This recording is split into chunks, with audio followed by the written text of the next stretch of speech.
One man spent 50 years hanging decaying plastic dolls from the trees of a single island in Mexico. He did not do it for art or for tourists. He did it because he found a drowned girl in the canal and believed her spirit would only stop screaming if he gave her 1,000 companions. Don Julian Santana Barrera wanted a quiet life. He chose a small plot of land in Xochimilco. This place is a network of ancient canals and floating gardens. The water is dark. It is thick with silt and rotting vegetation. For years, Julian lived in peace. He farmed the land. He listened to the wind. Then, the water gave him something he could not ignore. He found her floating near the edge of his shore, a young girl. Her skin was the color of river clay. Her eyes were open but empty. Julian did not call the authorities. He did not seek a priest. Instead, he felt a sudden, crushing weight in his chest. He believed the girl had not simply died. He believed she had become a permanent part of the island. He felt her presence in the humidity. He heard her voice in the rustle of the reeds. The girl's spirit did not leave. She tethered herself to him. Julian felt a constant, invisible pressure. It was a demand. The girl was lonely. She was terrified. She wanted company in the dark water. Julian tried to ignore it at first, but the screaming started. Not a sound you hear with your ears, a sound that vibrates inside your skull. It was a high, thin wail that never stopped. He found the first doll floating in the same canal. It was a cheap, plastic thing. Its dress was torn. One arm was missing. Julian did not throw it away. He felt a strange impulse. He tied the doll to a tree branch with a piece of rough twine. He whispered a promise. He told the spirit that this doll was for her. The screaming stopped. For 1 hour, there was silence. Then, the wail returned. It was louder this time. It was more desperate. Julian realized the first doll was not enough. One companion could not fill the void of a drowned soul. He needed more. He needed hundreds. He needed thousands. Julian began to change. He stopped visiting the nearby town. He stopped speaking to the few neighbors who lived along the canals. His world shrank to the size of his island. He became a scavenger. He spent his days roaming through trash heaps and city dumps. He looked for anything that resembled a child. He found dolls with melted faces. He found dolls with missing eyes. He found porcelain figures cracked down the middle. He did not care if they were beautiful. In fact, the broken ones felt more appropriate. They matched the broken state of the girl in the water. He brought them back by the boatload. He tied them to every available branch.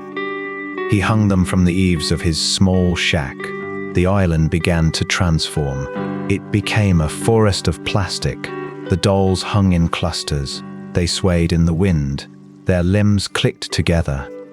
It sounded like 1,000 tiny teeth chattering. As the years passed, the Mexican sun bleached the plastic. The rain rotted the fabric. Spiders built thick, gray webs in the hollow eye sockets. Some visitors began to notice something strange. They felt a heavy gaze. They looked up and saw 1,000 plastic pupils. Some visitors swear the eyes move, not one by one, but all at once. 1,000 plastic pupils shifting in unison to follow your every step. It is a physical sensation, a prickle on the back of the neck, a feeling that you are not the observer, but the observed. Julian did not mind the gaze. He welcomed it. He spent his nights talking to the dolls. He treated them like living things. He believed he was building a city for the dead. He thought he was buying his way out of a spiritual debt. But the ritual was changing. The dolls were no longer just gifts. They were becoming anchors. The atmosphere on the island grew thick. The air felt heavy, like wet wool. People who visited reported a sudden drop in temperature. They felt a pressure on their chests. It felt like someone was standing directly behind them, breathing on their neck.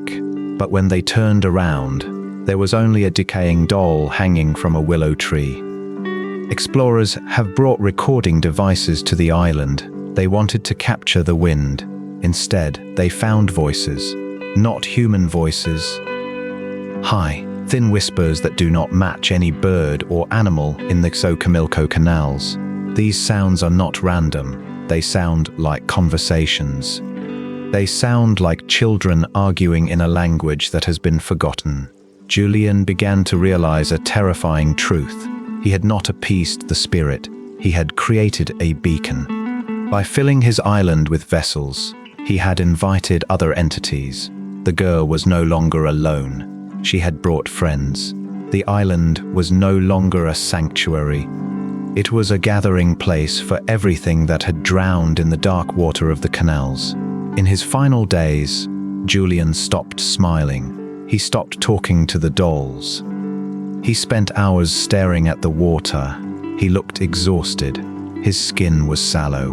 He looked like the dolls he had collected. He realized the dolls were not a shield. They were a bridge. And something had finally crossed over. He understood that you cannot bargain with the dead using plastic and twine. The debt was not paid in toys. The end came in 2001. Julian had spent 50 years fighting a ghost. He had hung thousands of dolls to keep the screaming away. But the water always wins. One morning, a local boatman stopped by the island. He found the house empty. He looked toward the shore. There, floating in the canal, was the body of Don Julian. He had drowned. He was found in the exact same spot where he had first discovered the girl decades earlier. He died in the same water. He died in the same silence. The main payoff was clear. The spirit did not want companions. She wanted him. The dolls were never a payment. They were a countdown. Every doll Julian hung was one step closer to the water. He had spent his entire adult life building a monument to his own demise. Today, the island is a tourist destination. People pay for boat rides to see the decaying figures. They take photos of the eyeless faces. They laugh at the creepiness of the place. But some people do not laugh. They feel the pressure. They hear the whispers. Even now, new dolls appear on the trees. Tourists leave them. They think they are being helpful. They think they are adding to the attraction. But they are doing exactly what Julian did.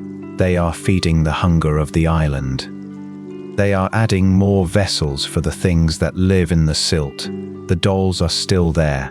They are still rotting. They are still watching. The screaming has not stopped. It has only grown louder because now there are more voices to join in. The island does not want your curiosity. It wants your presence.